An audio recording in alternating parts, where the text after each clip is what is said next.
Ambassador Zethran had seen civilizations rise and fall across 3 millennia of galactic politics. He had witnessed the Korthak Empire's brutal expansion, survived the Void Plague that consumed 17 star systems, and negotiated peace between species so alien they couldn't even perceive the same colors. Nothing in his vast experience had prepared him for what he was watching unfold on the Council's main display. The humans weren't supposed to be capable of this. For 2 centuries, humanity had been the galaxy's favorite oddity. The strange bipedal mammals who insisted on keeping pets, formed emotional bonds with inanimate objects, and somehow managed to cry at fictional stories. They were the species that brought flowers to diplomatic meetings and apologized when their translators malfunctioned. The Council had classified them as moderate threat level with a note that read, technologically advancing, but psychologically stable. Recommend standard integration protocols.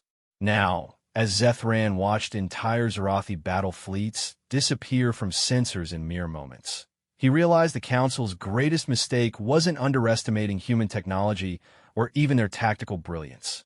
They had fundamentally misunderstood what humans actually were beneath all that politeness and compassion. The massive holographic display showed real-time footage from the Kepler front, where 3 days ago the Zarathi hegemony had made what they believed would be a simple statement. They had glassed the human colony of New Eden, erasing 2.3 million civilians in a demonstration of superior firepower meant to force human surrender. Instead, something else had awakened. Something that made the assembled delegates from 47 species sit in absolute silence as they watched their carefully maintained galactic order begin to unravel. Something that had Zethran's own species' threat assessment algorithms crashing from computational overflow as they tried to process what they were seeing. The humans hadn't just declared war. They had become something else entirely.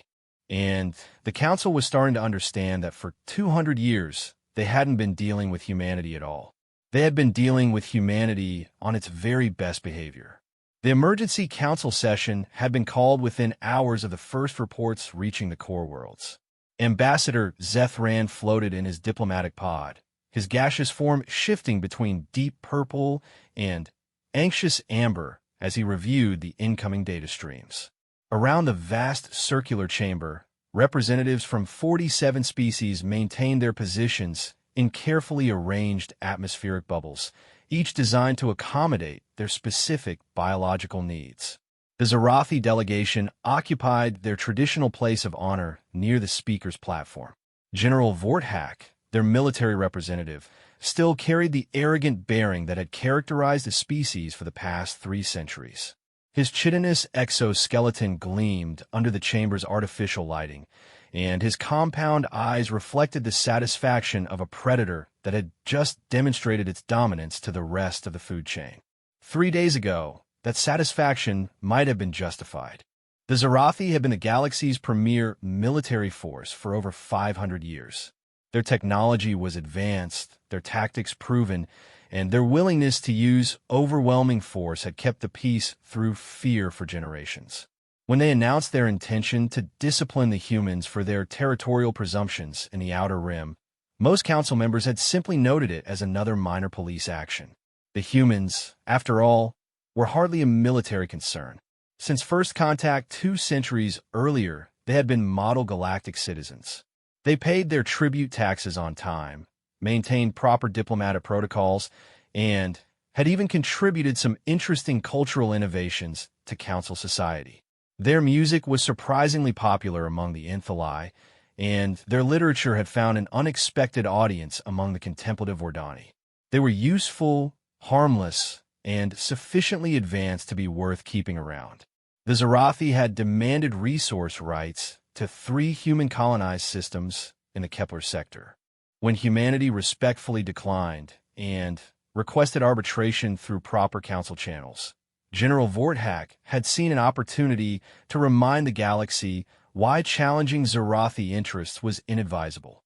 The destruction of New Eden Colony was meant to be a simple demonstration, a clean surgical strike that would bring the humans to the negotiating table with a properly submissive attitude. Instead, it had triggered something no one in the council had anticipated. Zethran's chromatophores shifted to a worried blue-green as he accessed the latest intelligence reports. The first signs had been subtle. Human diplomatic communications had simply stopped. Their ambassadors were called to Earth without explanation. Their trade convoys had vanished from established shipping lanes. For 48 hours, humanity had gone completely silent. Then, the reports began filtering in from the frontier. Zarathi patrol fleets were going dark. Not destroyed, not defeated in battle, simply gone. One moment they were conducting standard sweeps through human space. The next moment their transponders went dead and no trace could be found of ships or crew. The initial assumption was equipment failure or perhaps some kind of natural phenomena. The Zarathi had experienced mysterious losses before in unexplored regions of space. But as more fleets disappeared and the pattern became clear, a different picture began to emerge. The humans weren't hiding. They were hunting. Technical specialist Korthmek of the Vorthani Collective had been the first to piece together what was happening.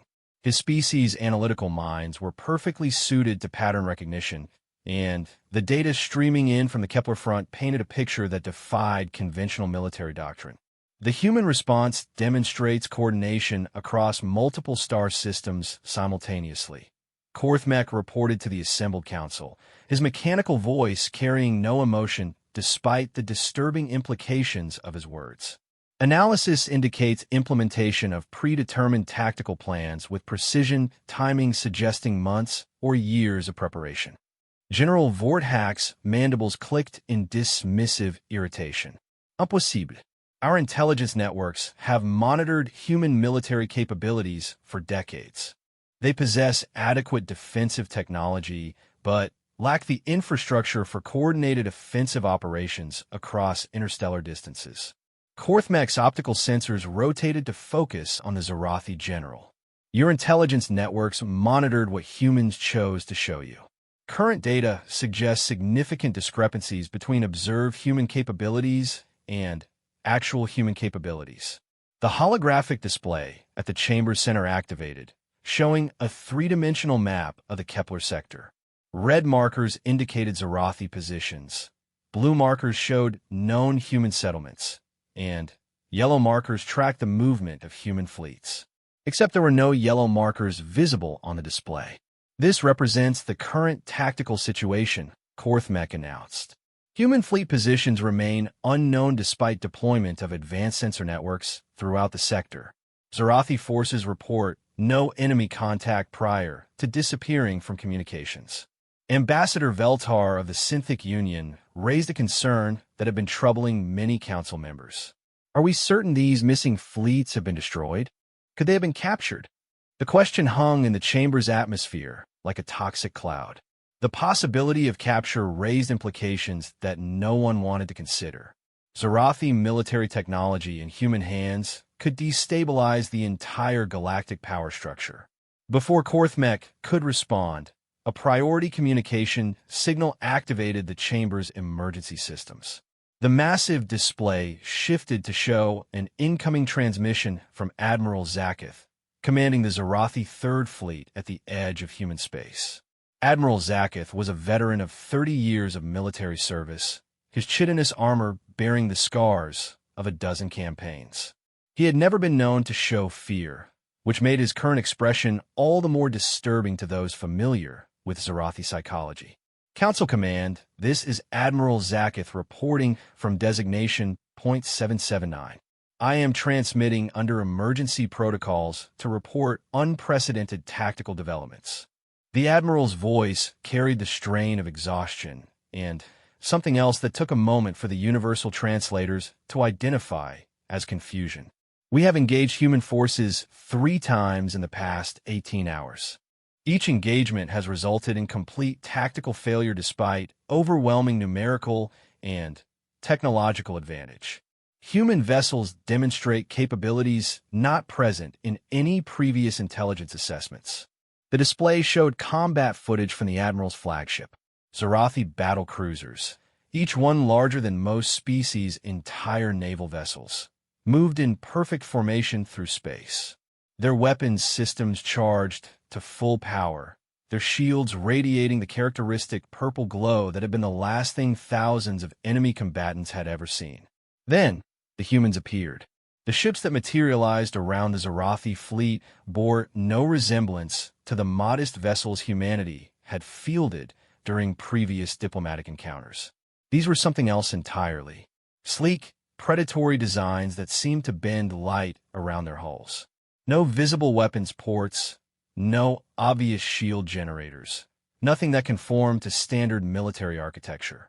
What followed wasn't a battle in any conventional sense. It was systematic dismantling. The human ships moved with impossible precision, their weapons striking with surgical accuracy that bypassed Zorathi's shields entirely. One by one, the massive Zorathi vessels simply stopped functioning. Not exploded, not burning, just dead in space. Admiral Zakatha's voice continued the narration with growing uncertainty. Human vessels demonstrate stealth capabilities beyond known physics. They appear and disappear without engaging any detectable propulsion systems. Their weapons penetrate our shields without triggering defensive systems, suggesting technology that operates outside conventional energy spectrums. The footage showed Zorathi crew members working frantically at their stations, their compound eyes reflecting panic as system after system failed around them. Emergency lighting cast everything in hellish red shadows as the pride of the Zorathi military found themselves helpless against an enemy they couldn't even properly target. Request immediate reinforcement with full council support, Admiral Zakath concluded. Current human military capabilities exceed all established threat assessments. Recommend immediate cessation of hostile operations pending diplomatic resolution. The transmission ended, leaving the council chamber in absolute silence. For several long moments, no one spoke. The implications were too vast, too fundamental to their understanding of galactic civilization. General Vorthak broke the silence, his voice carrying a note of desperation that betrayed his species' growing alarm. This demonstrates nothing beyond advanced stealth technology. Humans remain a single-system species with limited industrial capacity. Their current advantages are temporary at best. But, even as he spoke, new reports flooded the chamber's communication systems. Zorathi installations throughout the Outer Rim were going dark. Human fleets had been detected in 17 different star systems simultaneously, operating with coordination that suggested instantaneous communication across impossible distances. Zethran found his gaseous form shifting through a spectrum of colors that reflected his growing unease. In 3,000 years of galactic politics, he had learned to read the subtle signs that preceded major shifts in civilization. The tension in the chamber, the way representatives unconsciously grouped by alliance rather than proximity, the careful way certain species avoided eye contact with others. This wasn't just another territorial dispute. This was the moment when the galaxy's fundamental assumptions about power and civilization were about to be tested. The Enthalai representative, Speaker Miriseth, finally voiced what everyone was beginning to understand.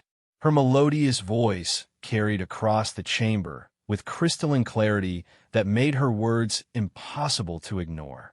Council members, we must address the obvious conclusion that many are avoiding. For 2 centuries, we have operated under the assumption that we understood human capabilities and intentions.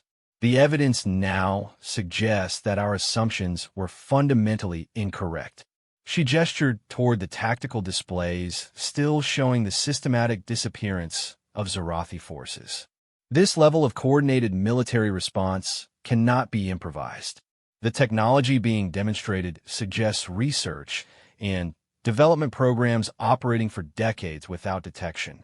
The question we must answer is not whether humans can sustain this campaign, but why they chose to reveal these capabilities now. Zethran's chromatophores pulsed with realization. Speaker Miriseth had identified the real source of the Council's growing horror. This wasn't humanity revealing hidden strength in desperation. This was humanity choosing to drop a pretense they had maintained for 200 years. The gentle, diplomatic, culturally interesting species that had integrated so smoothly into galactic civilization had never existed. They had been watching a performance, and now the mask was coming off. As if summoned by his thoughts, a new communication request appeared on the chamber's primary display.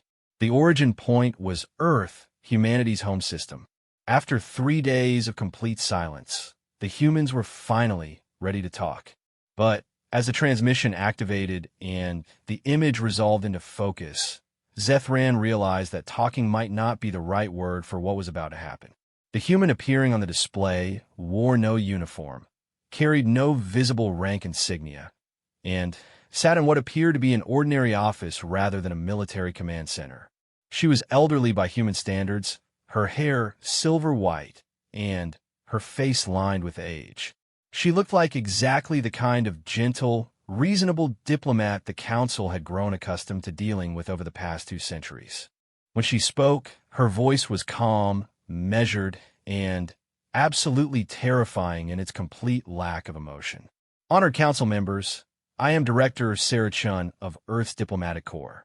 I apologize for our recent communication silence, but circumstances required our full attention for strategic planning. She paused, and in that pause, Zethran caught something in her eyes that made his gaseous form contract with instinctive fear. It was the look of a predator that had finally decided to stop hiding. I'm contacting you today to inform the Council that humanity's diplomatic status has changed. Effective immediately, we are withdrawing from all previously negotiated agreements and treaties. Human space is now closed to foreign vessels pending renegotiation of our relationship with galactic civilization. Director Chin's expression never changed, but somehow her next words carried more menace than any threat Zethran had ever heard. We would also like to address recent events in the Kepler sector. The Zarathi hegemony has chosen to demonstrate their military philosophy through the murder of 2.3 million human civilians. We appreciate this clarity about their intentions and values.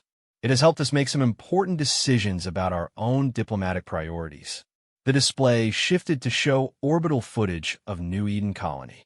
What had once been a thriving settlement of agricultural domes and research facilities was now a glassed wasteland. The planet's surface fused into radioactive crystal that would remain uninhabitable for centuries. We want the Council to understand that humanity holds no grudge against the Zarathi people as a whole. We recognize that military action was authorized by their leadership according to their cultural values and strategic doctrine. We respect their right to operate according to their nature. Director Chin's smile was possibly the most frightening thing Zethran had ever seen.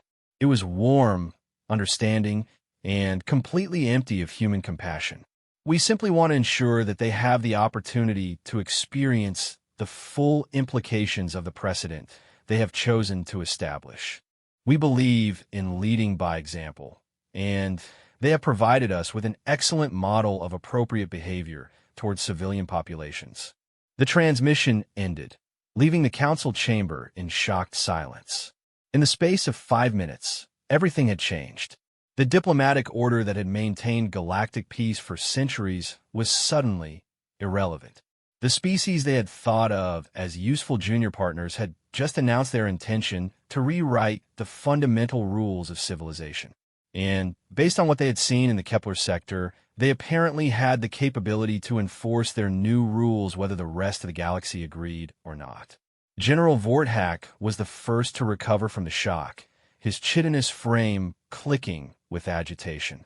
This is unacceptable. Humanity cannot simply withdraw from galactic law. They lack the military strength to enforce such a position against combined Council response. Technical specialist Korthmek rotated his optical sensors toward the Zarathi general with mechanical precision. Analysis suggests reconsideration of that assessment may be advisable. Human capabilities demonstrated in recent conflicts exceed all previous projections by several orders of magnitude. Before General Vorthak could respond, another communication signal activated the chamber systems.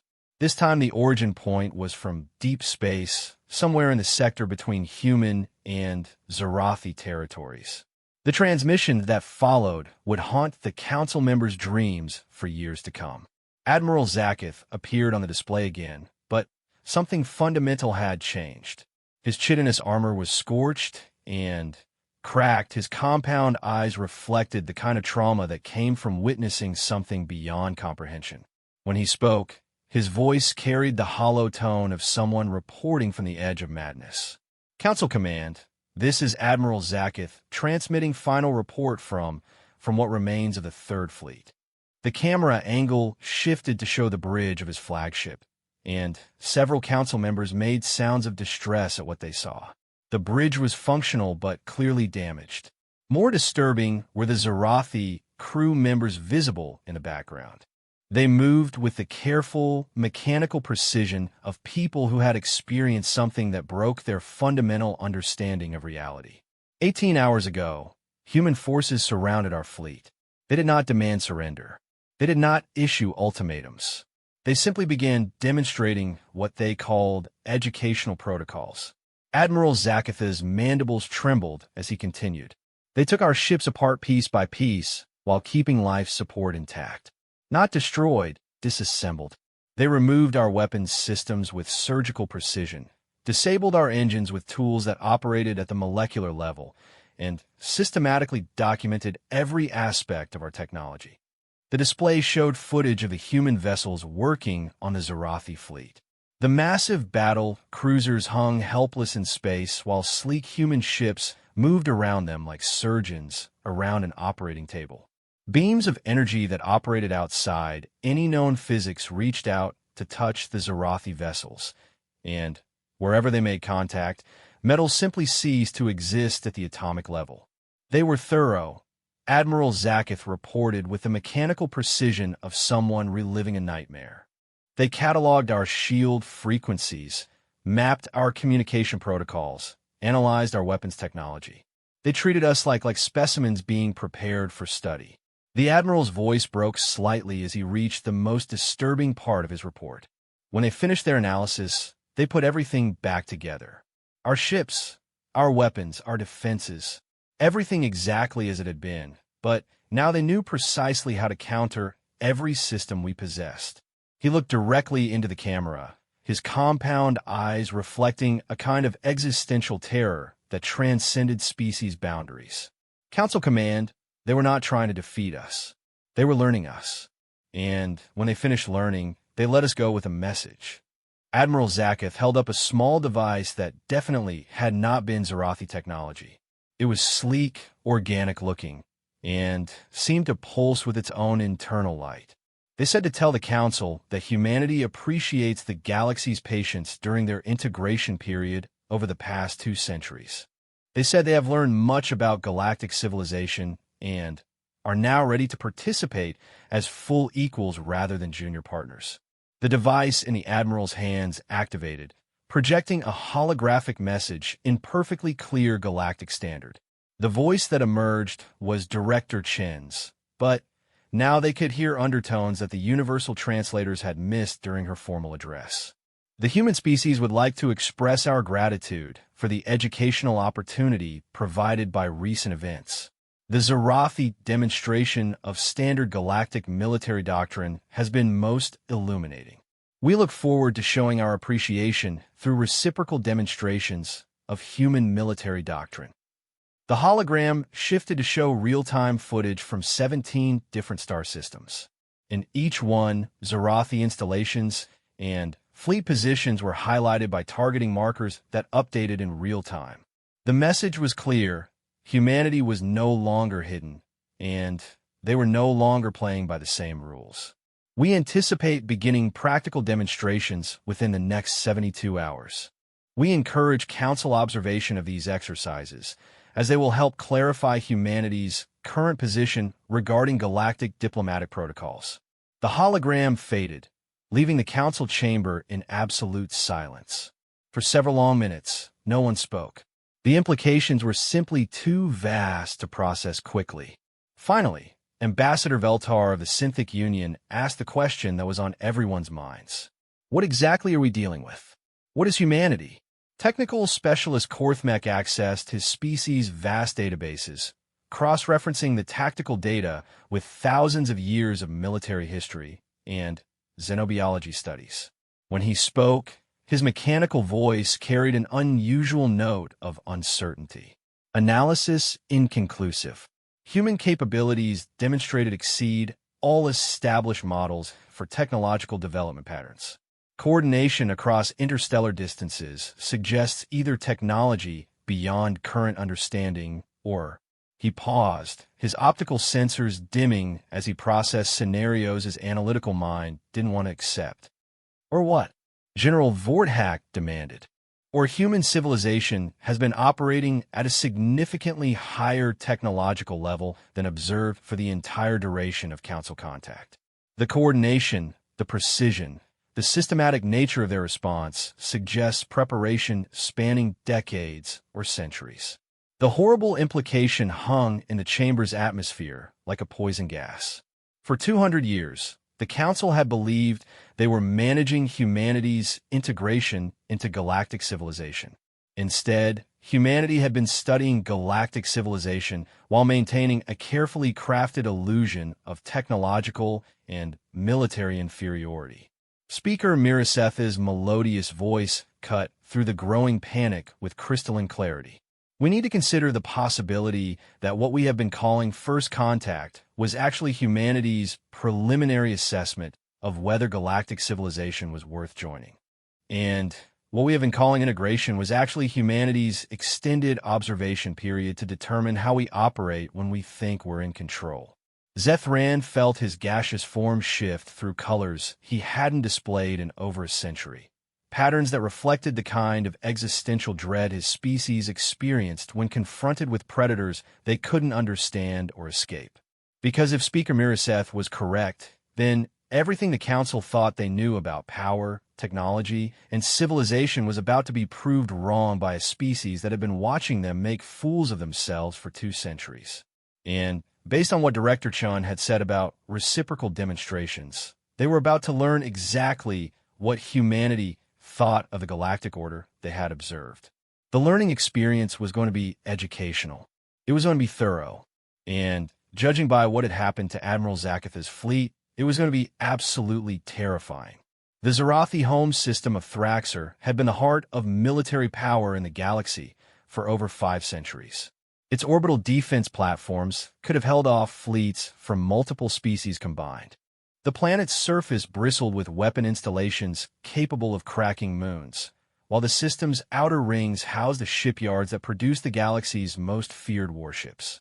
General Vorthak had grown up believing that Thraxer was unconquerable, and nothing in his 50 years of military service had given him reason to doubt that assessment.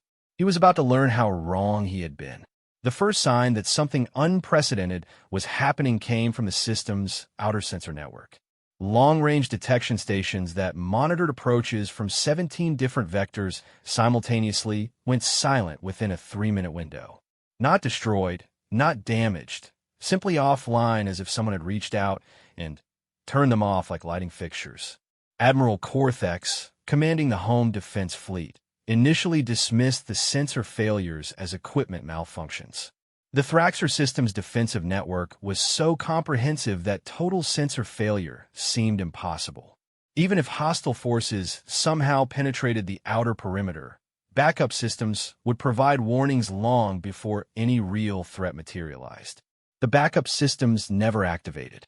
The first visual confirmation of human presence came from a civilian transport captain who happened to be looking in the right direction when space itself seemed to ripple near the system's primary moon. What emerged from that ripple was a vessel unlike anything in recorded galactic history. It was massive, easily dwarfing the largest Zarathi battleships, but its design followed no recognizable engineering principles. Instead of the angular, functional architecture that characterized military vessels, this ship seemed to have been grown rather than built.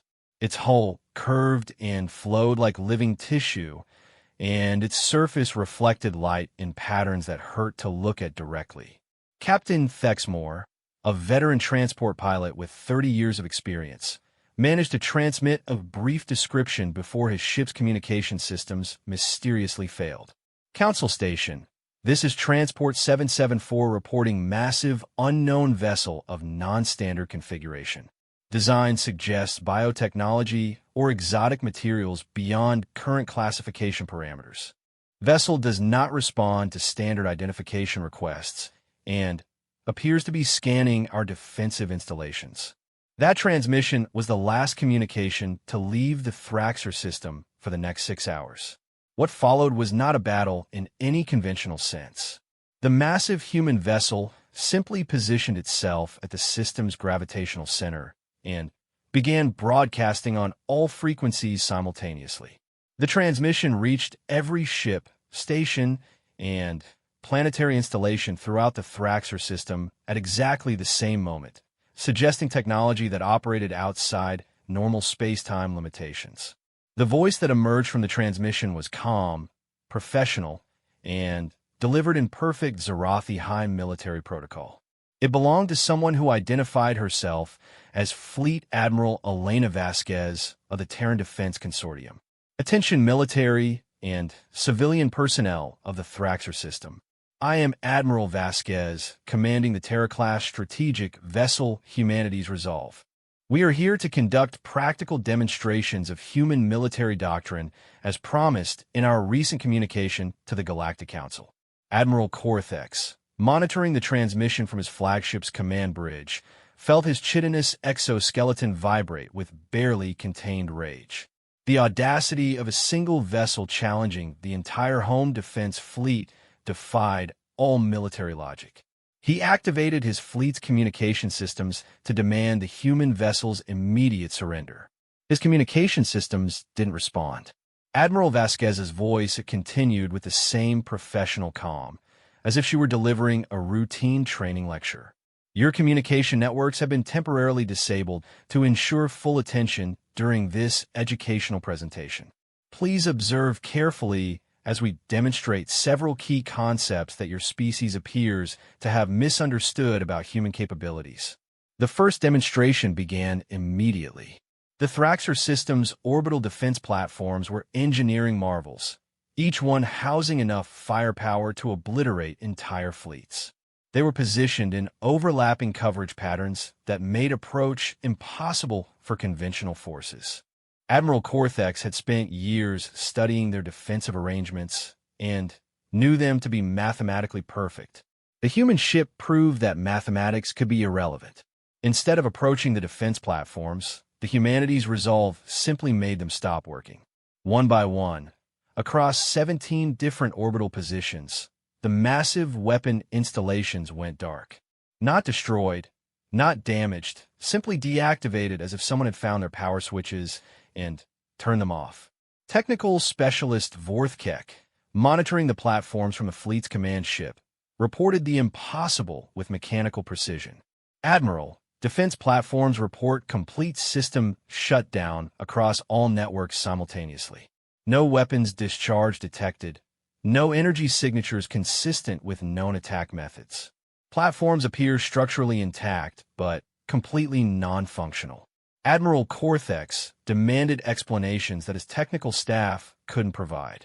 The defense platforms were hardened against electromagnetic pulse, isolated from each other to prevent cascading failures, and designed to operate independently even if all external systems were compromised. Their simultaneous deactivation violated every principle of defensive engineering. Admiral Vasquez's voice provided the explanation they were afraid to hear. Your defensive installations operate on predictable energy frequencies and control protocols. Human technical analysis conducted over the past several days has identified optimal disruption methods for each system type. Current demonstration illustrates passive defensive neutralization using selective electromagnetic manipulation.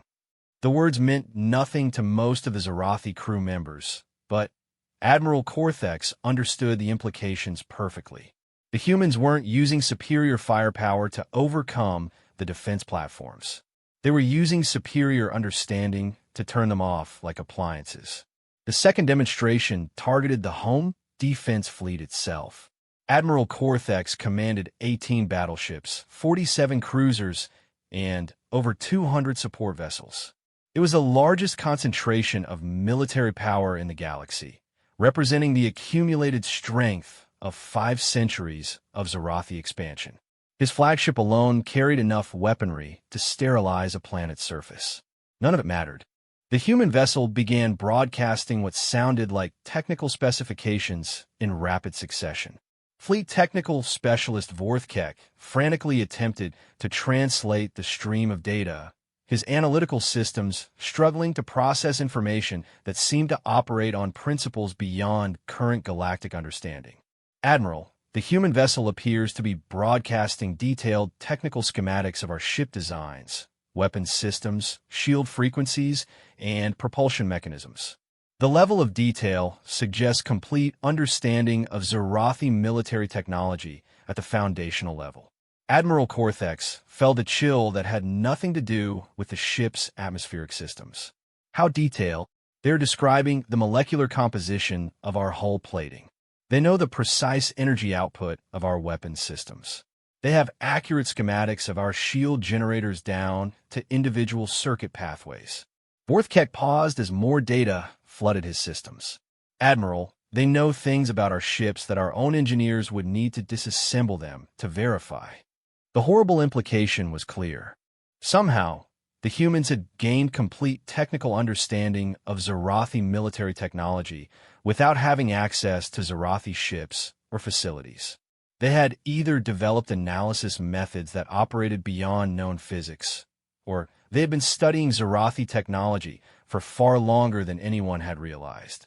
Admiral Vasquez's voice returned to provide context that made the situation even more disturbing. The technical specifications being broadcast represent information gathered during our extended observation period of galactic military capabilities. Human analysis teams have been studying Council military technology for approximately 147 years through passive observation and sensor analysis.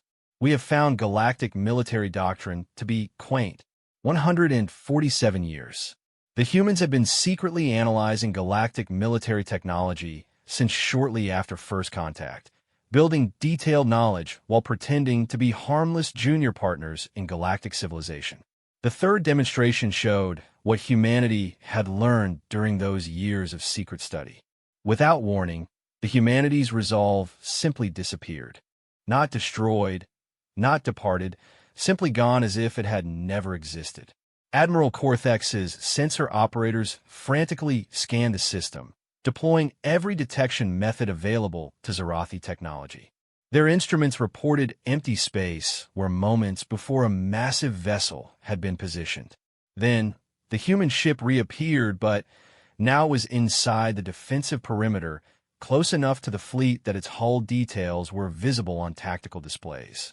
The movement had been instantaneous, covering millions of kilometers without traveling through the intervening space. Admiral Vasquez's voice emerged from the ship's new position with the same professional calm. Current demonstration illustrates human spatial manipulation technology. Your sensors cannot detect our vessels when we choose not to be detected, and we can position our forces anywhere within a star system regardless of existing defensive arrangements. Before Admiral Cortex could process the implications, the human ship vanished again, reappearing simultaneously at 7 different locations throughout the system. Each position showed the same massive vessel, suggesting either multiple ships or technology that operated outside conventional understanding of matter and space. We can also multiply our effective presence through selective dimensional manipulation. From your perspective, you're now facing 7 identical vessels. From our perspective, we are demonstrating basic tactical flexibility using standard human military technology. The 7 versions of the humanity's resolve began moving in perfect coordination, their movements creating geometric patterns that made Admiral Cortex's optical sensors water when he tried to track them. They were demonstrating capabilities that rendered conventional military doctrine completely irrelevant. The 4th demonstration eliminated any remaining doubt about human intentions. The 7 human vessels positioned themselves around the Zorathi fleet in a three-dimensional formation that enclosed every ship in a perfect geometric cage. Then, without any visible weapons discharge, they began selectively disabling Zorathi vessels one by one. Admiral Cortex watched in horrified fascination as his ships lost power in sequence. Engines went offline, weapons systems deactivated, life support switched to emergency backup, and communication systems shut down. But the ships remained intact, their crews unharmed, floating helplessly in space like museum exhibits. This demonstration illustrates human precision targeting capabilities. Admiral Vasquez explained with the tone of a professor conducting a classroom exercise. We can disable any galactic military vessel without causing casualties or permanent damage. We can also choose to cause casualties or permanent damage if circumstances require different approaches. The implication was clear. Humanity could have destroyed the entire Zorathi fleet as easily as they had disabled it. They were choosing to keep everyone alive as part of their educational presentation. Technical specialist Vorthkek, working from one of the few ships still maintaining power, managed to complete his analysis of the human capabilities they had witnessed. His report would later become required reading for every military academy in the galaxy. Admiral, human technology demonstrates mastery of physics principles beyond current galactic understanding. Spatial manipulation, selective electromagnetic control, multiple dimensional presence projection, and precision targeting at ranges that exceed sensor capability. Analysis indicates technological development level approximately 3 to 5 centuries beyond most advanced council species. 3 to 5 centuries. The humans weren't just more advanced than the galaxy had realized. They were operating with technology from what everyone else would consider the distant future. Admiral Vasquez's voice returned for the final part of their demonstration. The preceding exercises illustrate several important points about humanity's position regarding galactic civilization. First, we have been operating under voluntary technological limitations during our integration period. Second, we have used this time to develop comprehensive understanding of galactic military capabilities and weaknesses. Third, we are now prepared to engage with galactic civilization as equals rather than junior partners. The 7 human vessels began moving in a new pattern, their coordinated motion creating a three-dimensional mandala that encompassed the entire Thraxer system. As they moved, disabled Zorathi ships began reactivating. Engines came online, weapons systems restored, life support returned to normal operation. Within minutes, the entire fleet was fully functional again. We are returning your military assets to operational status to demonstrate that our actions are educational rather than destructive. However, we want the Galactic Council to understand that this restraint is a choice we are making based on our assessment of your species' potential for reasonable negotiation. Admiral Cortex found his voice working again as his ship's communication systems came back online. Admiral Vasquez, what are your demands? What does humanity want? The response came not from Admiral Vasquez, but from Director Chun, whose image appeared on every display throughout the Thraxer system simultaneously. Admiral Cortex, humanity wants exactly what we have always wanted: peaceful coexistence, mutual respect, and equitable treatment within galactic civilization. The difference is that we are no longer willing to accept junior partner status based on artificially maintained technological limitations. Director Chin's expression remained calm and reasonable, the same diplomatic demeanor the Council had grown accustomed to over 2 centuries. But now everyone understood that the reasonableness itself was a choice, not a limitation. The Zorathi leadership chose to demonstrate their approach to diplomacy through the murder of human civilians. We appreciate this clarity about their values and intentions. It has helped us clarify our own position regarding the use of superior technology in interspecies relations. The display shifted to show real-time footage from 17 Zorathi colony worlds throughout the galaxy. Each world showed human vessels in orbit, the same impossible technology that had just demonstrated its capabilities at Thraxer. We are currently conducting similar educational presentations at every major Zarathi installation throughout the galaxy. The purpose is to ensure that your species fully understands the new parameters of human diplomatic engagement before we proceed with formal renegotiation of our relationship with the Galactic Council. Admiral Cortex stared at the tactical displays showing human ships throughout Zarathi space. Somehow, in less than 72 hours, humanity had positioned strategic forces at every major military installation his species maintained. The coordination required was beyond anything in galactic military history. Admiral, we want to be very clear about our intentions, Director Chun continued. Humanity bears no grudge against the Zarathi people. We recognize that your attack on New Eden reflected your cultural values and standard operating procedures. We are simply ensuring that you have the opportunity to experience the full implications of the diplomatic precedents you have chosen to establish. The human vessels throughout Zarathi space began broadcasting simultaneously, their combined voices creating a harmonic chorus that reached every inhabited system. The Galactic Council has operated for centuries under the assumption that technological superiority grants the right to impose solutions on less advanced species. The Zarathi demonstrated this philosophy by destroying a human colony to force diplomatic compliance. We find this approach instructive. Admiral Cortex realized what was about to happen with a clarity that made his exoskeleton vibrate with terror. Director Chun, surely you don't intend to— Oh no, Admiral. We have no intention of harming Zarathi civilians. That would be copying your approach, and we prefer to develop our own methodologies.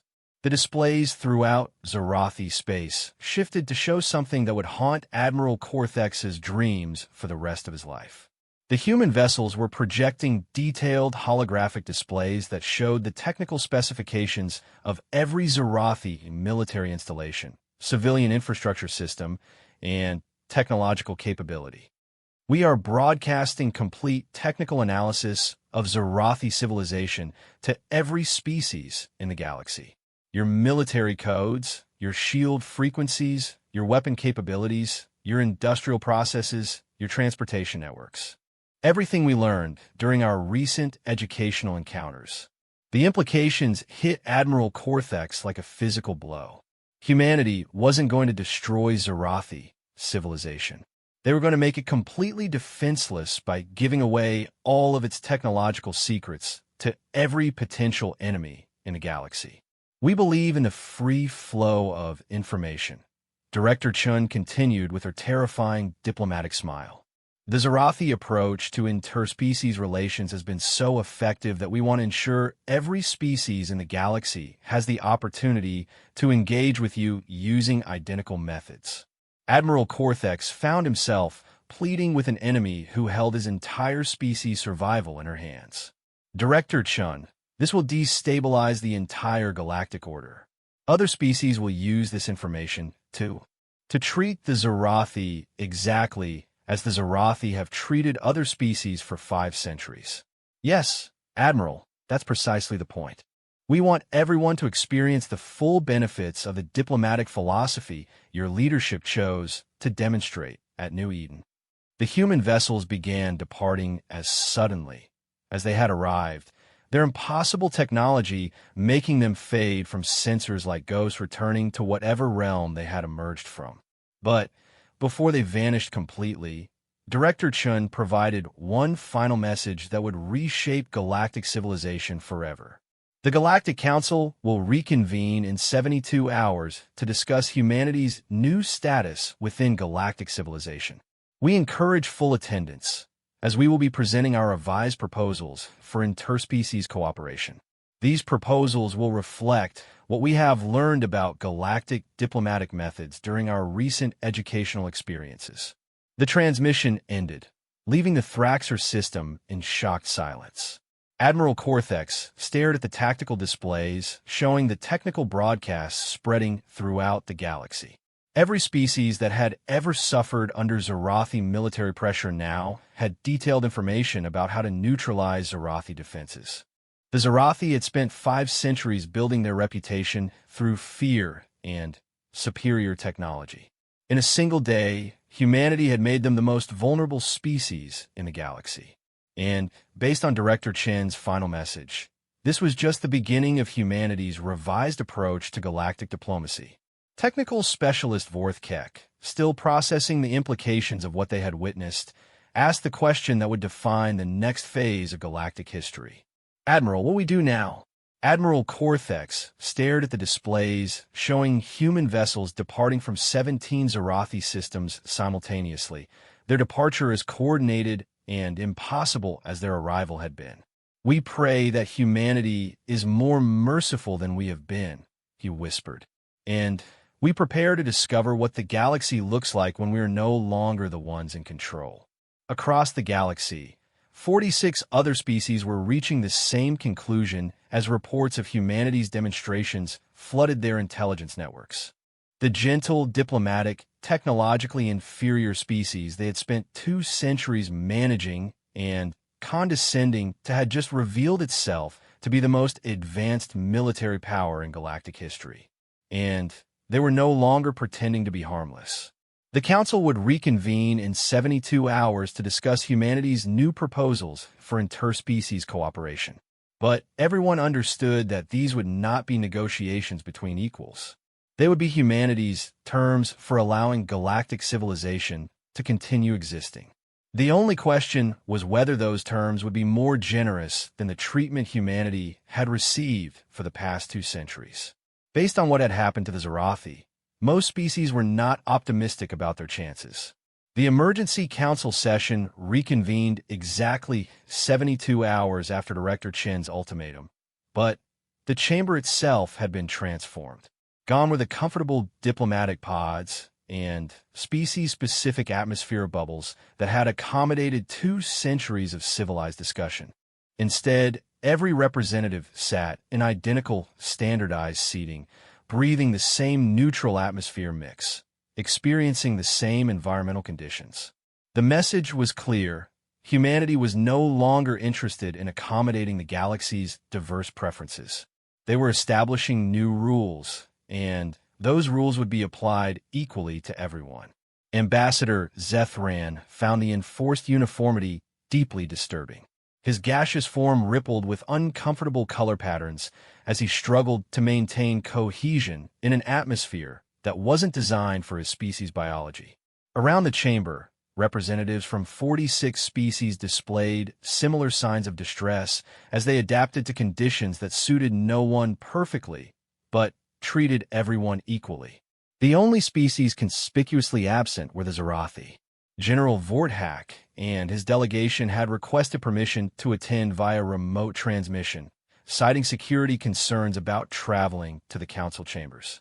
The request had been denied by humanity's new diplomatic protocols, which specified that all council members must attend in person or forfeit their speaking privileges. The real reason for Zarathi absence became clear when technical specialist Korthmek presented his intelligence briefing.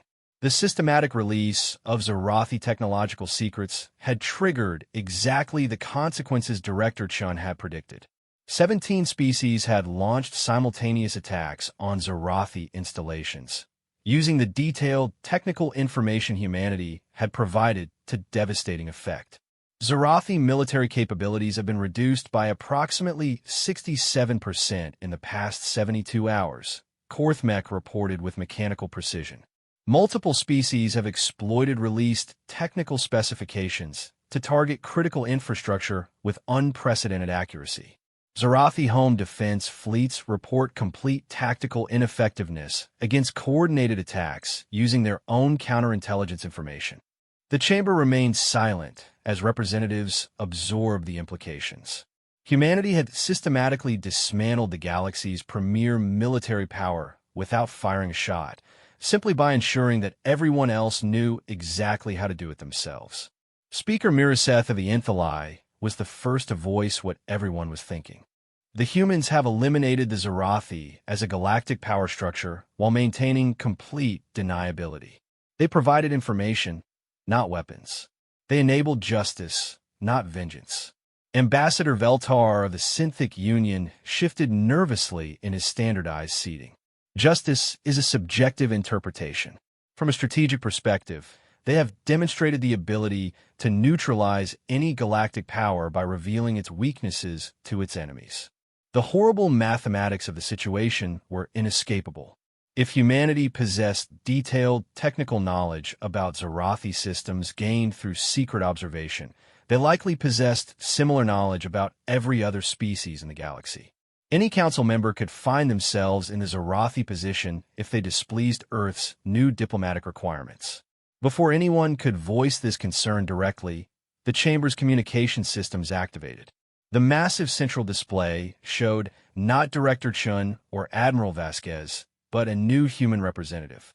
She appeared younger than the previous speakers, perhaps middle-aged by human standards, wearing simple civilian clothing that suggested academic rather than military background. When she spoke, her voice carried the same calm professionalism they had learned to fear from other human officials.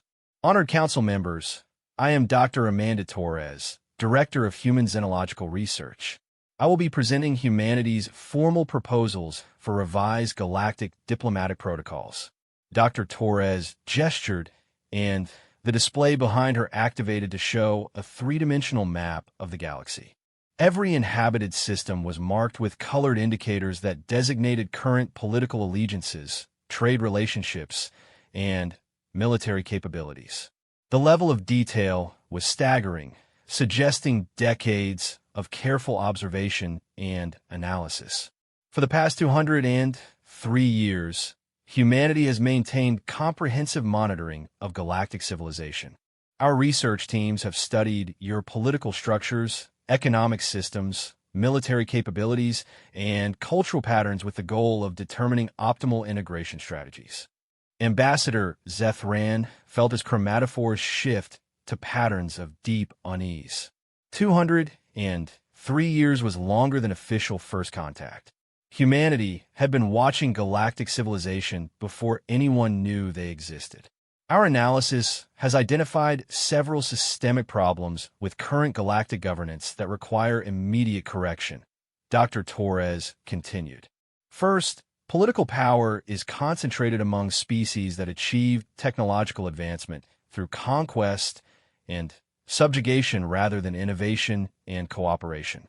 Second, economic relationships are structured to benefit established powers at the expense of developing civilizations. Third, military doctrine prioritizes intimidation and destruction over conflict resolution and mutual benefit. The display shifted to show specific examples of each problem Dr. Torres had identified. The Zarathi Empire's expansion through forced colonization. The Corvinthi Trade Federation's exploitation of pre-industrial species. The Synthic Union's use of technological manipulation to maintain political control. Every species in the chamber found their most questionable historical actions displayed for analysis and judgment.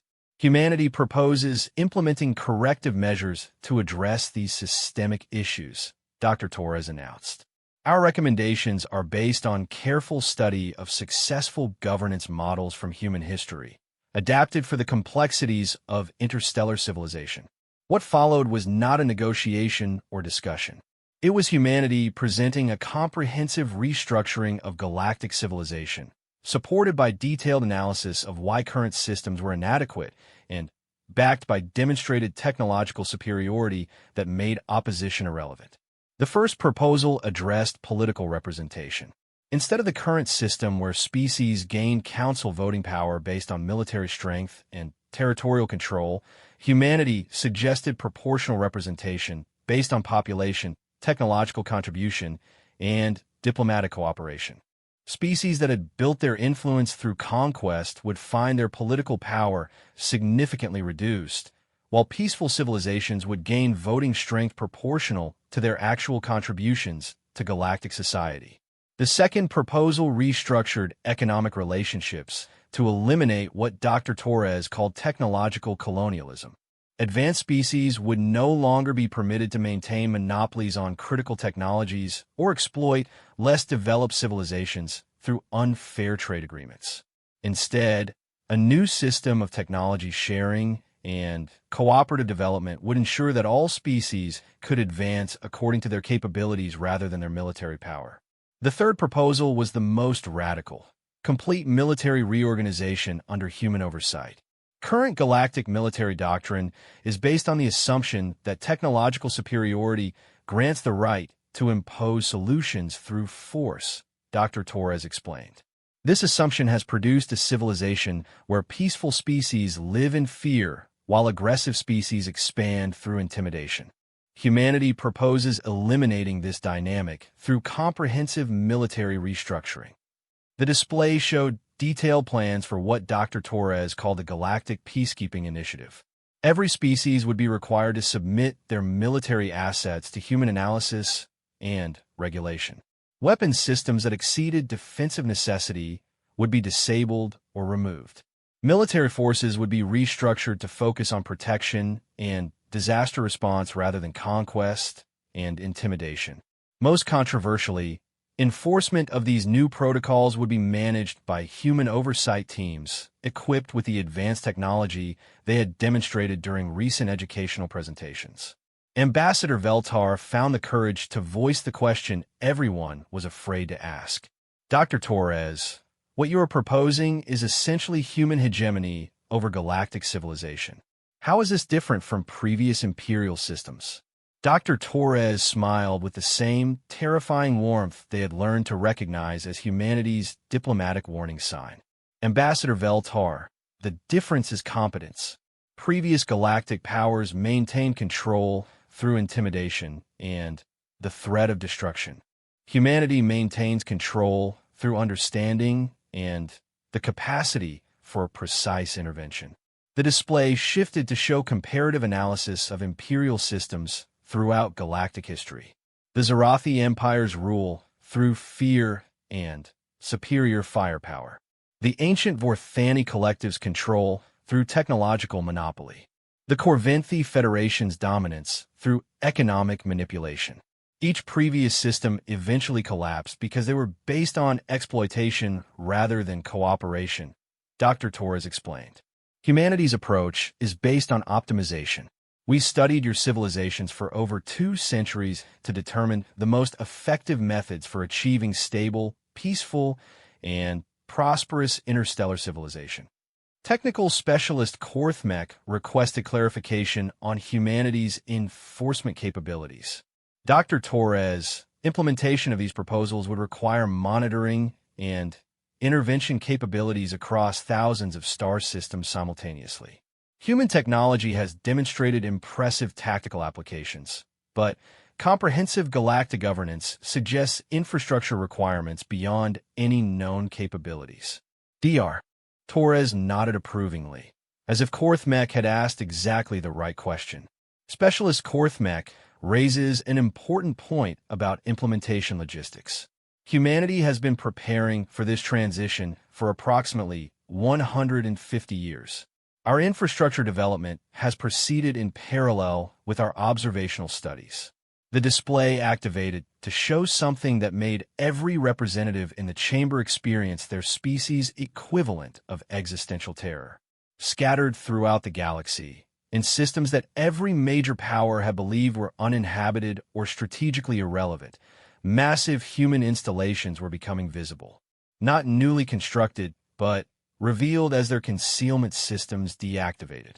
Each installation was larger than most species' capital cities, and their distribution provided coverage of every major population center in galactic civilization. Human monitoring stations have been operational in 37% of inhabited systems for over a century, Dr. Torres announced with calm professional pride. Our observation networks provide real-time intelligence on political, economic, and military developments throughout the galaxy. Implementation of new governance protocols will proceed using existing infrastructure. Ambassador Zethran felt his gaseous form shift through color patterns that reflected species-level panic. Humanity hadn't just been secretly studying galactic civilization. They had been building the infrastructure to control it, while everyone else believed they were harmless junior partners. The scope of a deception was staggering. For over a century, human observers had been watching from concealed installations, gathering intelligence, preparing intervention capabilities, and planning for the day they would drop their pretense of technological inferiority. Our transition timeline anticipates full implementation of new protocols within 18 standard months, Dr. Torres continued. Species compliance will be monitored through our existing observation networks, and corrective interventions will be applied as necessary to ensure successful adaptation to new governance structures. Speaker Miraseth raised a question that went to the heart of everyone's concerns. Dr. Torres, what happens to species that refuse to comply with humanity's proposed changes? Dr. Torres paused, considering her response with the careful precision of someone who had anticipated this question and prepared multiple answers depending on the audience's receptivity. Speaker Miraseth, our analysis indicates that voluntary compliance will produce optimal outcomes for all species involved. However, we have prepared contingency protocols for civilizations that prefer alternative approaches to cooperation. The display shifted to showcase studies from human history, focusing on civilizations that had resisted technological and social advancement. The examples were instructive. Societies that rejected change typically found themselves surpassed by those that embraced it, eventually becoming irrelevant to the larger course of historical development. Humanity believes in allowing civilizations to choose their own paths, Dr. Torres explained. Species that prefer to maintain current governance structures will be permitted to do so within designated reservation systems, where they can continue operating according to their traditional methods. The word reservation carried implications that no one in the chamber wanted to explore directly. It suggested isolation, limitation, and irrelevance. Species that refuse humanity's new order wouldn't be destroyed. They would simply be set aside while galactic civilization moved forward without them. However, Dr. Torres continued, we encourage careful consideration of the alternatives. Participation in the new galactic order offers significant benefits, including technological advancement, economic prosperity, and protection from the kind of instability that has characterized previous imperial transitions. Ambassador Veltar pressed for details about these promised benefits. Dr. Torres, humanity claims to offer technological advancement as part of cooperation. What specific technologies are you prepared to share? Dr. Torres's smile brightened with what appeared to be genuine enthusiasm, the first emotion they had seen from human representatives that didn't feel calculated for diplomatic effect. Ambassador Veltar, humanity has developed solutions to most of the fundamental challenges that have limited galactic civilization for centuries. Energy generation that doesn't require stellar-scale resources. Transportation methods that eliminate the constraints of light-speed travel. Medical technologies that can extend lifespans beyond current biological limitations. Manufacturing processes that can produce any material structure at the atomic level. The chamber fell silent as representatives contemplated the implications. Humanity wasn't just offering better governance. They were offering technological capabilities that would transform civilization itself. Our analysis indicates that previous galactic powers focused on controlling existing resources rather than developing new capabilities, Dr. Torres explained. Humanity's approach emphasizes expanding possibilities rather than limiting access. Cooperation with human governance protocols provides access to technological capabilities that can solve problems your species haven't yet realized are solvable. Technical specialist Korthmek requested specific examples, his analytical mind struggling to process technologies that operated beyond current understanding of physical limitations. Dr. Torres, the capabilities you describe suggest mastery of physics principles that current galactic science considers theoretical impossibilities. Energy generation beyond stellar output, faster-than-light transportation, atomic-level manufacturing. These exceed established limits of technological development. Dr. Torres nodded with apparent approval of Korthmek's skepticism. Specialist Korthmek demonstrates the analytical thinking that makes the Vorthani ideal partners for technological cooperation. You are correct that these capabilities exceed current galactic understanding. Human science has been developing independently for over 3 centuries, following research paths that diverged significantly from standard galactic approaches. The display activated to show comparative analysis of technological development patterns. Most galactic species had achieved advancement through incremental improvements of existing technologies, building upon discoveries made by previous civilizations. Humanity had apparently pursued entirely different research methodologies. Human technological development followed what we call the fundamental reconstruction approach, Dr. Torres explained. Instead of improving existing technologies, we focused on understanding the basic principles that govern reality itself. This allowed us to develop capabilities that appear impossible from conventional perspectives, but are actually inevitable consequences of applying physics correctly. She gestured, and the display showed human installations throughout the galaxy activating systems that demonstrated the technologies she had described. Energy generation that operated without visible fuel sources. Transportation that moved massive structures instantaneously across interstellar distances. Manufacturing that converted raw matter into complex technological devices in real time. These demonstrations illustrate current human capabilities operating at minimal output levels, Dr. Torres noted casually. Full deployment of our technological infrastructure could restructure galactic civilization at the physical level within a matter of months. The implications were overwhelming. Humanity possessed not just superior technology, but technology so advanced that it could reshape the fundamental nature of galactic civilization. They could eliminate scarcity, revolutionize transportation, extend lifespans, and solve problems that other species hadn't realized were solvable. And they were offering to share these capabilities with species that cooperated with their new governance structures. Ambassador Zethran found himself facing the most difficult decision in 3,000 years of diplomatic service. Humanity was offering galactic civilization unprecedented prosperity and advancement, but only in exchange for accepting human authority over political, economic, and military affairs. It was the most generous conquest in galactic history, and the most absolute. Speaker Miriseth voiced the question that would determine the future of galactic civilization. Dr. Torres, what assurance can you provide that humanity will use this technological superiority responsibly? What prevents you from becoming the kind of exploitative empire you claim to be replacing? Dr. Torres paused for a long moment, her expression shifting to something that seemed almost human in its complexity.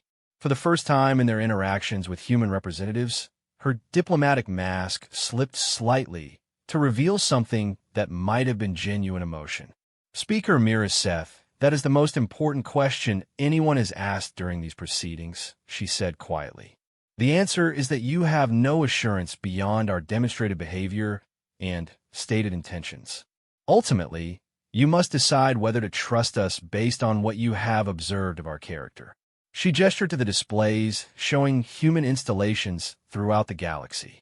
We could have maintained our concealment indefinitely. We could have manipulated galactic politics from behind the scenes without revealing our capabilities. We could have achieved our objectives through deception and manipulation rather than open negotiation. The display shifted to show alternate timelines, computer projections of how humanity could have achieved dominance through covert influence rather than direct intervention. Instead, we chose to reveal ourselves and engage in honest discussion about restructuring galactic civilization. We chose to offer partnership rather than impose subjugation. We chose to share our capabilities rather than hoard them for our own advantage. Dr. Torres looked directly at each representative in turn, her gaze carrying the weight of someone who understood exactly what she was asking them to accept. The only assurance I can provide is this. Humanity has studied your civilizations for over 2 centuries, and we have grown to respect and care about the species we have observed. Our goal is not to rule over you, but to help you achieve possibilities that current limitations prevent you from realizing." She smiled, and for the first time it seemed completely genuine rather than diplomatically calculated. We want to see what galactic civilization can become when it's not constrained by fear, scarcity, and the assumption that advanced technology must be used for domination rather than cooperation. The chamber remained silent as 46 species contemplated the choice they were being offered: accept humanity's governance and gain access to technologies that could solve every fundamental problem facing galactic civilization, or refuse and find themselves isolated in reservation systems while the galaxy transformed without them. It wasn't really a choice at all. It was humanity's final lesson in how superior civilizations should treat their neighbors, not through conquest and destruction, but through offering benefits so compelling that cooperation becomes the only rational response. The vote, when it came, would be unanimous, not because the council members trusted humanity completely, but because they finally understood what humanity had been trying to teach them for 2 centuries. Sometimes the most effective form of power is making your subjects grateful to be conquered. 1 year after the Council's unanimous acceptance of humanity's governance proposals, Ambassador Zethran floated through the corridors of what had once been the Galactic Council chambers and was now the Interspecies Cooperative Administration Center. The transformation was so complete that he sometimes forgot this was the same facility where 46 species had surrendered their independence to avoid irrelevance. The changes weren't merely architectural, though the human modifications were impressive. Gone were the species-segregated atmospheric zones and specialized accommodation pods. Instead, advanced environmental systems maintained perfect conditions for all biological requirements simultaneously, allowing genuine multi-species interaction for the first time in galactic history. Representatives now work together in integrated teams rather than separate delegations, their diverse capabilities combining to address challenges that no single species could solve alone. The Vorthani's analytical precision complemented the Enthali's creative synthesis. The Corvinthi's resource management expertise merged with the Zephyrian's logistical coordination. Even the defeated Zerathi contributed their strategic planning capabilities to peaceful infrastructure projects. But the real transformation was deeper than physical space or organizational structure. It was the gradual realization that humanity had delivered exactly what they had promised. Dr. Amanda Torres had become the de facto administrator of galactic civilization, though her official title remained Director of Interspecies Cooperation. She maintained offices throughout the galaxy, but seemed to spend most of her time in direct consultation with local leaders, helping them adapt human technologies and governance methods to their specific cultural contexts. Today, she was meeting with Ambassador Zethran and the other senior council members to review the first year's progress. The meeting location itself demonstrated how much had changed. Instead of a formal diplomatic chamber, they gathered in what humans called a garden conference room, an open space filled with living plants from dozens of worlds where natural atmospheric exchange created breathing environments suitable for all species present. Ambassador Zethran, how has your species adapted to the new economic protocols? Dr. Torres asked, her tone carrying genuine interest rather than diplomatic formality. Zethran shifted through color patterns that reflected cautious optimism. Dr. Torres, the transition exceeded our most favorable projections. Access to human manufacturing technologies eliminated resource scarcity issues that had constrained our development for centuries. Our population centers report unprecedented prosperity and social stability. The numbers supported his assessment. Across the galaxy, species that had struggled with energy shortages, material limitations, and technological bottlenecks were experiencing rapid advancement. Human technology didn't just solve existing problems. It eliminated entire categories of problems that had seemed fundamental to civilized existence. Speaker Miraseth provided similar reports from the Infili territories. Human education sharing protocols have revolutionized our creative development programs. Access to multidimensional mathematics and quantum aesthetic theories has opened artistic possibilities we never imagined. Our cultural output has increased by factors that require new measurement systems. Technical specialist Korthmek, now serving as coordinator of technological integration, presented analysis that confirmed the pattern across all participating species. Human technology sharing has produced average advancement rates approximately 12 times faster than historical norms. Species that required centuries to achieve significant development now accomplish equivalent progress in decades. Dr. Torres nodded approvingly. Those results align with our projections. Human technological development accelerated significantly once we eliminated competitive limitations and focused on cooperative advancement. We expected similar results when other species gained access to our methodologies. Ambassador Veltar, representing the Synthic Union, raised concerns that had emerged during the transition period. Dr. Torres, our species has experienced significant cultural disruption as traditional power structures adapt to new technological possibilities. Some populations struggle to adjust to abundance after millennia of scarcity-based social organization. Cultural adaptation challenges were anticipated, Dr. Torres replied. Human history includes similar transition periods when technological advancement outpaced social development. We've prepared support systems specifically designed to help species navigate these adjustments. She gestured, and displays activated throughout the garden space showing human cultural adaptation programs operating across the galaxy. Counseling services that helped individuals adjust to technological unemployment. Educational programs that retrain populations for roles in post-scarcity civilizations. Social integration initiatives that help communities develop new purpose structures when survival needs were eliminated. Human experience suggests that cultural adaptation typically requires 2 to 3 generations, Dr. Torres explained.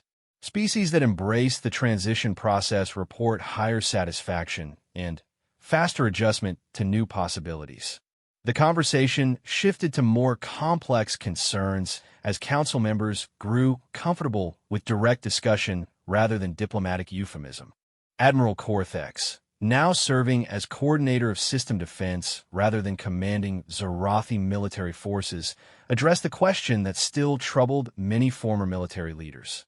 Dr. Torres, the elimination of competitive resource constraints has reduced interstate conflicts by 94%. However, some species report psychological difficulties adjusting to cooperative rather than competitive social structures. How does humanity recommend addressing these adaptation challenges? Dr. Torres smiled, and the council members had learned to recognize this as her expression when addressing questions that reflected genuine understanding rather than political maneuvering. Admiral Korthex raises an important point about human psychological development. Our species experienced similar challenges when we eliminated scarcity and competitive pressure from our social structures. The solution involves redirecting competitive impulses toward cooperative challenges rather than eliminating competition entirely. The displays shifted to show human recreational and developmental programs that have been adapted for other species. Competitive research projects where teams from different worlds collaborated to solve complex scientific problems. Athletic and artistic competitions that celebrated diverse capabilities rather than establishing dominance hierarchies. Exploration initiatives that challenge species to discover and develop new worlds together rather than fighting over existing territories. Healthy competition focuses on achievement and growth rather than domination and resource control, Dr. Torres explained. Human psychological research indicates that most sapient species require challenge and accomplishment for optimal mental health. The key is ensuring that competitive activities produce beneficial outcomes rather than destructive conflicts. Speaker Miraseth asked about long-term development goals now that immediate survival and scarcity issues had been resolved. Dr. Torres, human governance has solved most traditional civilizational problems within a single year. What objectives will guide galactic development over longer time periods? Dr. Torres paused, her expression shifting to something that the council members had learned to recognize as excitement about future possibilities. Speaker Miraseth, that question addresses the real purpose of everything we've accomplished this year. Solving survival problems and eliminating scarcity constraints were necessary preliminary steps, but they were never our ultimate objective. The displays throughout the garden activated to show something none of the council members had seen before, a comprehensive map of local galactic space extending far beyond the territories controlled by current civilizations. Human exploration programs have identified approximately 12,000 potentially habitable systems within practical travel range using our transportation technologies, Dr. Torres announced. Analysis indicates possibilities for supporting billions of new worlds with populations numbering in the quintillions. The scope was staggering. Current galactic civilization included perhaps 1,000 inhabited systems supporting total populations measured in trillions. Humanity was proposing expansion that would increase civilizational scale by factors of thousands. Long-term human objectives involve expanding cooperative civilization throughout local galactic space, Dr. Torres continued. Not through conquest or colonial exploitation, but through voluntary participation in cooperative development projects that benefit all participating species. Technical specialist Korthmek requested clarification on the logistics of such massive expansion. Dr. Torres, development programs of this magnitude would require resources and coordination capabilities beyond anything in recorded history. How does humanity propose managing such complex undertakings? Specialist Korthmek, that's where our technological development over the past 3 centuries becomes most relevant, Dr. Torres replied. Human capabilities extend significantly beyond what we demonstrated during our initial interventions. She gestured, and the displays shifted to show human installations throughout the galaxy activating systems that dwarfed anything they had revealed previously. Manufacturing complexes that could produce entire planetary infrastructures in matters of months. Transportation networks that could move billions of beings across interstellar distances simultaneously. Terraforming technologies that could transform lifeless worlds into garden paradises in time frames measured in years rather than millennia. Human industrial capabilities operate at scales designed to support galactic-level civilization, Dr. Torres explained. Our infrastructure development over the past century and a half was preparation for expansion programs that would involve thousands of species working together to explore and develop local galactic space. Ambassador Zethran found himself experiencing wonder for the first time in centuries as he contemplated the possibilities Dr. Torres was describing. This would transform the fundamental nature of existence for every sapient species in local space. The opportunities for development, exploration, and achievement would be effectively unlimited. Ambassador Zethran understands our long-term vision perfectly, Dr. Torres confirmed. Human analysis indicates that most sapient species possess capabilities and potential that remain undeveloped due to resource limitations and competitive pressures. Eliminating those constraints allows civilizations to discover what they can actually accomplish when survival needs are satisfied.